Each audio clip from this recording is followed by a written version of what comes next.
Olá, eu sou o Carlos e aqui nós estudamos a Bíblia.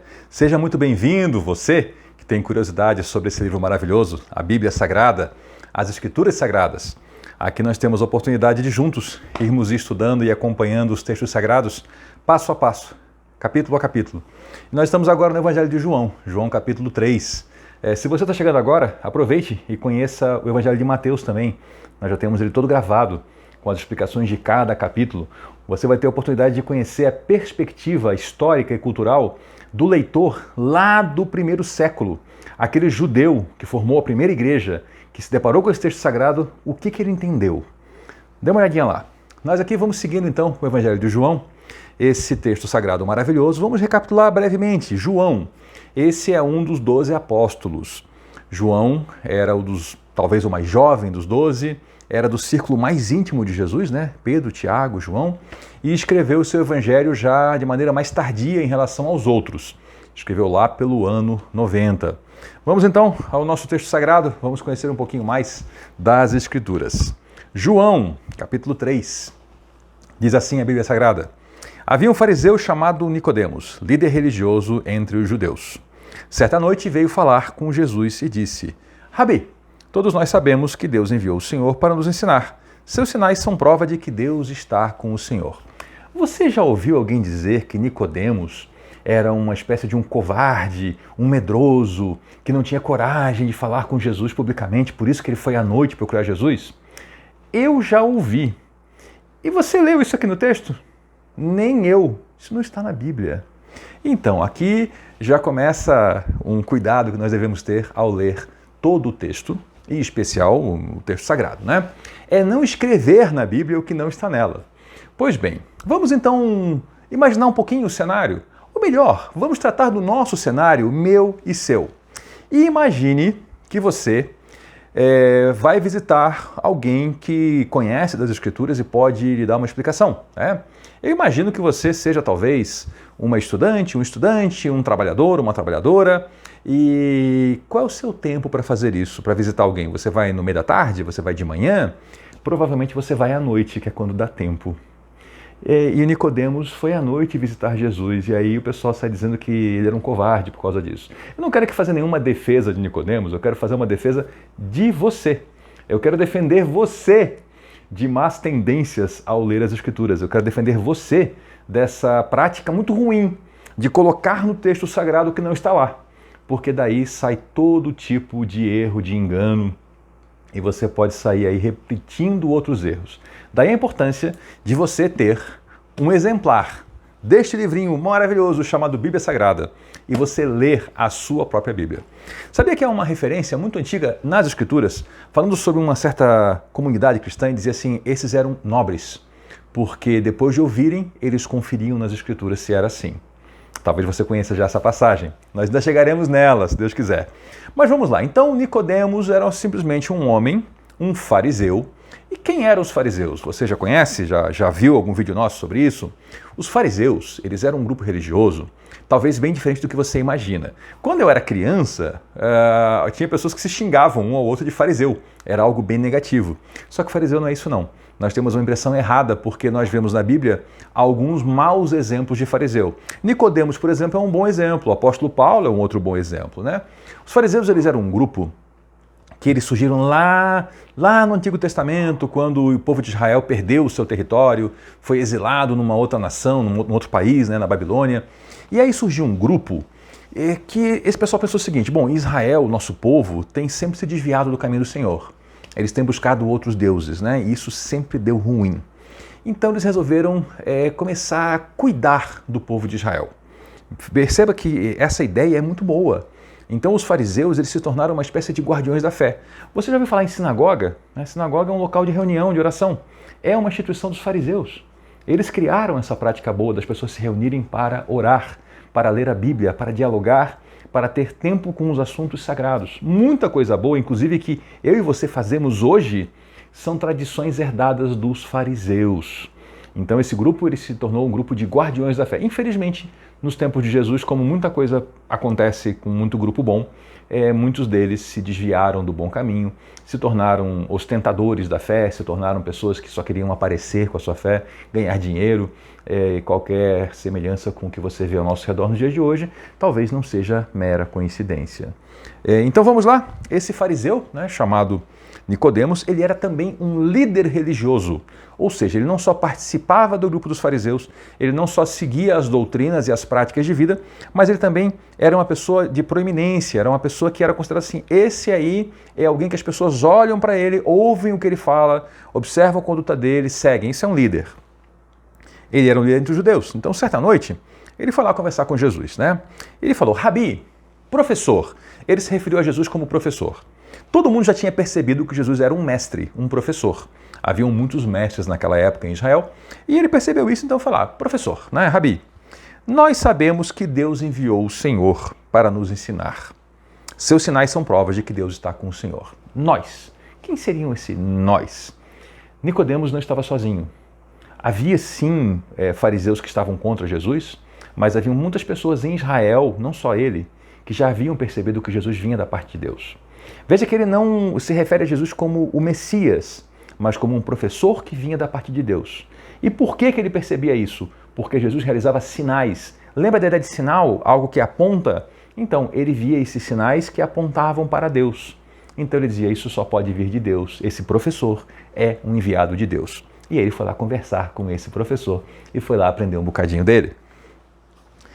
E aí Jesus então deu uma resposta que se a gente não vem já acompanhando desde o capítulo 1 quem é Jesus, né? A gente talvez olhe para isso e pense, gente, será que Jesus não... Será que cortaram um pedaço do texto aqui? Porque ele vem com isso, Jesus já dá um corte assim e fala, eu lhe digo a verdade, quem não nascer de novo não verá o reino de Deus. Sabe o que está acontecendo aqui? Jesus, ele está respondendo aquilo que está no coração do Nicodemos e não o que está nos lábios. E aqui eu quero lhe ensinar uma coisa muito interessante sobre a oração. Quando nós vamos conversar com Deus, na verdade, muitas vezes, ou quase sempre, nós vamos com as propostas e as perguntas erradas. Mas se nós usamos o nosso tempo para ficar com Deus, para derramar nosso coração diante de Deus, para conversar com Ele, Ele conversa conosco aquilo que nós precisamos ouvir e sentir. É claro que isso se dá de diversas formas, a gente às vezes sai com uma impressão, com uma certeza, com uma resposta, às vezes até mesmo com uma memória que volta. Então às vezes você vai com uma oração, com uma pergunta a Deus, e enquanto você ora, você se lembra de um fato que responde sua pergunta. São os modos que Deus usa para se comunicar com a gente. Deus não tem nenhuma dificuldade para se comunicar conosco. Nós, às vezes, é que somos um pouco difíceis e não queremos abrir o coração para conversar com Ele. Então, Nicodemos fez uma pergunta assim, ele chegou dando voltas, ele chegou pelas bordas, né? Ele chegou apresentando a conversa. Olha, eu vim conversar com você, nós reconhecemos que você vem da parte de Deus. Então ele estava assim, introduzindo o assunto. E Jesus cortou direto ao ponto, lá dentro do tema central, nascer de novo. Ponto. Quem não nascer de novo, não verá o reino de Deus. Porque a preocupação central da fé judaica, da fé cristã, é relação com Deus, né? O reino de Deus, estar no reino de Deus, estar com Deus. Então Jesus foi ao centro da questão. Quem não nascer de novo, não verá o reino de Deus. E o Nicodemos também não ficou rodeando, não. Ele recebeu a informação e ele já continuou na conversa, ele entrou no mesmo jeito. Bom, vamos ao que interessa, já estamos no assunto interessante, vamos lá. Como pode um homem velho nascer de novo? Perguntou Nicodemos. Porque veja que a ideia aqui, a gente tem que também ter esse olhar. Eu e você, nós já somos os herdeiros de 2000 anos de tradição cristã. Então tem temas que nós sabemos e nós nem sabemos por que nós sabemos. Se você, por exemplo, cresceu num ambiente de igreja, em que a sua família levava você a um local de reunião, onde as pessoas cultuavam a Deus desde a sua infância, talvez certos termos como nascer de novo, o Espírito Santo, sejam palavras que para você têm significado muito simples e muito direto, você já conhece. Mas nós estamos aqui voltando às origens. Quando nós lemos o texto sagrado, nós estamos lendo o texto que conta a história que deu base a esses 2000 anos de tradição que chegou até nós. Então, muitos temas aqui ainda não eram tão claros. E aí o Nicodemos ficou assim, mas como assim nascer de novo? Eu já sou um homem velho, como é que um velho nasce de novo? Né? Acaso ele pode voltar ao ventre da mãe e nascer uma segunda vez? Ele só estava expressando que ele estava realmente sem entender. Para ele isso não fazia muito sentido. Como assim nascer de novo? O que você quer dizer com isso? Né? O curso natural das coisas é nasce, cresce, envelhece e morre. E aí Jesus respondeu, eu lhe digo a verdade. Ninguém pode entrar no reino de Deus sem nascer da água e do vento. Aí você olha assim, não, mas a minha Bíblia fala da água e do Espírito. Sim, a minha também. E por que eu falei vento? Porque a palavra Espírito, lá no idioma grego, e também lá no hebraico, era a mesma palavra para vento. Eles usavam essa expressão do ar em movimento para identificar o Espírito. Nós aqui hoje, com muitas tradições já que nós herdamos, nós separamos às vezes as coisas muito bem categorizadas, né? Mas aqui era água e vento, água e Espírito. Então, quando você ler na Bíblia Espírito e ler vento, entenda que as pessoas que estavam conversando lá no momento original que deu origem ao texto, elas usavam a mesma palavra, tanto para vento quanto para Espírito, certo? Vento e Espírito. Então aqui ele fala, nascer da água e do Espírito é nascer da água e do vento. Os seres humanos podem gerar apenas vida humana. É biologia, né? Mas o Espírito dá à luz vida espiritual. O vento dá à luz vida como vento. E aqui, por que é importante a gente entender o vento? Porque talvez depois, com alguns trocadilhos que acontecem, a gente não entenda mais qual a relação de vento com Espírito. É porque é uma palavra só. Portanto, não se surpreenda quando eu digo é necessário nascer de novo. O vento sopra onde quer, o Espírito sopra onde quer. Assim como você ouve o vento, assim como você ouve o Espírito, mas não é capaz de dizer de onde ele vem nem para onde vai, também é incapaz de explicar como as pessoas nascem do vento, como as pessoas nascem do Espírito. Por isso que eu estou usando a palavra vento e a palavra Espírito juntas, para você perceber que a conversa que faz sentido. Quando a gente lê em português e a gente não sabe que é uma palavra só, às vezes fica parecendo assim, mas que conversa estranha, né? Assim como o vento sopra onde quer, assim são os nascidos do Espírito. O que tem a ver essa poesia aqui? É porque é a mesma palavra no original. Então, por isso é que faz muito sentido para o leitor original. Lembre sempre, nós aqui nesse canal, nesses vídeos, nós estamos tentando, eu falo nós somos eu e você, nós estamos tentando olhar para o texto sagrado e ler o texto sagrado do jeito que o leitor original lá do século I leu.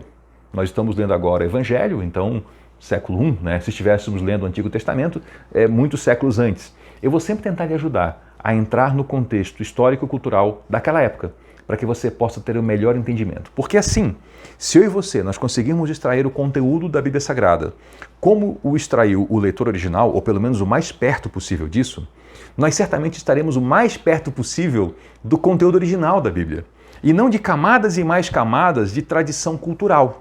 Muita coisa que nós temos na nossa mente, no nosso entendimento sobre a fé cristã, são, na verdade, tradição cultural. A tradição é uma coisa muito boa, mas nós precisamos saber identificar e separar quando que nós temos tradição e quando que nós temos escritura. Por exemplo, a forma de celebração dentro da igreja ou das diversas igrejas são tradições culturais, não são padrões da Bíblia, a não ser, talvez, a Santa Ceia.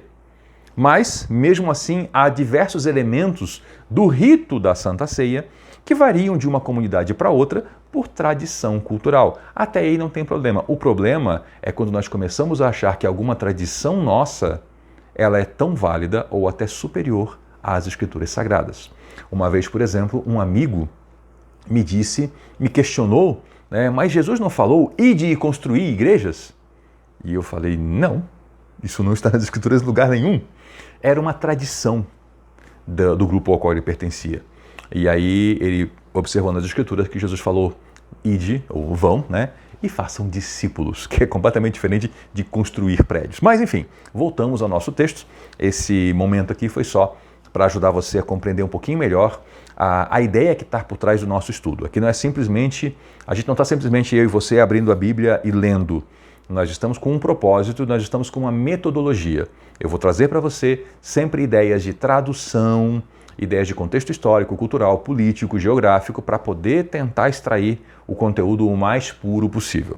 Mas, então, vamos lá. Jesus falou, né, que o vento sopra onde quer, E assim são as pessoas nascidas do Espírito. Elas são conduzidas pelo Espírito Santo, elas têm uma vida que muitas vezes a gente não sabe de onde vem e para onde vai, porque essas pessoas estão caminhando segundo a vontade de Deus, segundo o que o Espírito conduz essas pessoas, né? E aí o Nicodemos perguntou, como é que pode ser isso? É mais ou menos como se eu e você ouvíssemos tudo isso e a gente dissesse assim, como é que é? Tipo, não entendi. Muito bonito o que você falou, legal, é poético, é lindo, mas... Como assim? E Jesus respondeu, você é um mestre respeitado em Israel e não entende essas coisas? É que o Nicodemos, ele era um professor, ele era alguém muito relevante dentro do contexto da fé judaica. Então ele era para ser alguém que tivesse já o entendimento dessas coisas, mas infelizmente não tinha. E Jesus falou assim, olha, eu lhe digo a verdade, falamos daquilo que sabemos e vimos, e no entanto, vocês não creem no nosso testemunho. Se vocês não creem em mim quando falo de coisas terrenas, como crerão se eu falar das coisas celestiais? Veja que Jesus está usando plurais aqui, né? Nós falamos. Lembrem que Jesus, lá em João capítulo 1, lá nos primeiros versos, né? No princípio o verbo estava com Deus, no princípio o verbo era Deus. Jesus, o Pai, o Espírito Santo, são um só. Então ele usa o plural aqui. Aliás, vou lhe trazer uma curiosidade. Você sabia que lá no Antigo Testamento, a expressão que você lê na sua Bíblia como Todo-Poderoso é uma expressão plural e não é singular? Todo-Poderoso é singular, não é?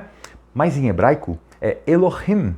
E esse Him, no final, esse Im, é plural.